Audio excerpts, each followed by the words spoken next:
With the 2015 NBA Draft less than a month away, there's no doubt the Nuggets front office is busier than ever, sifting through the college and international prospects they've been scouting for years. Just like that, the 2015 Draft is right around the corner. When does the scouting process begin?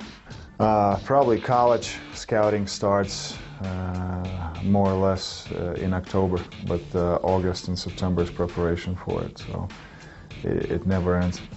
Do you see different skill sets in young players who develop overseas in comparison to American-born players?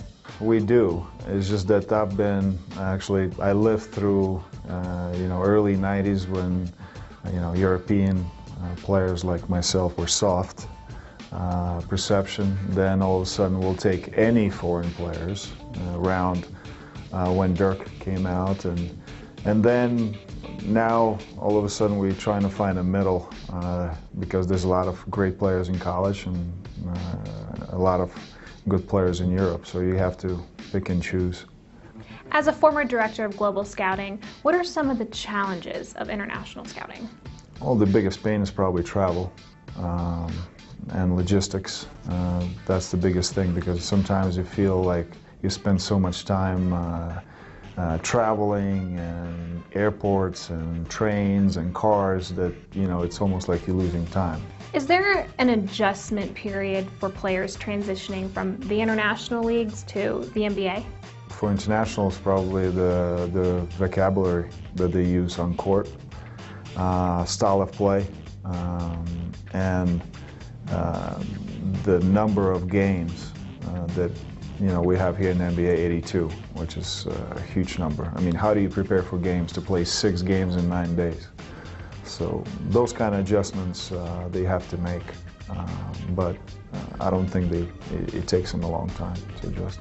Eventually, you guys are going to need to get those international players as well as the college players here in Denver for some pre-draft workouts. How do you guys go about setting up those workouts and getting the guys here in Denver? With internationals, it's a little bit more challenging because their league is still going on. So to get them over here is much harder. College guys are already done.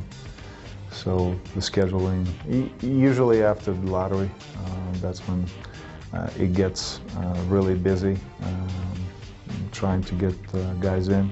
What is one thing about scouting that most people probably don't know but really should? You gotta love a game of basketball, so scouting is not as painful as a lot of people see. But again, I come across a lot of people. So you're getting paid to watch basketball games? Well, it's not only that. There's a lot of other things that we do. But I enjoy scouting. The Nuggets are currently hosting pre-draft workouts with potential prospects, so be sure to check back to Nuggets.com Draft Hub next week for the latest from 1000 Chopper Circle.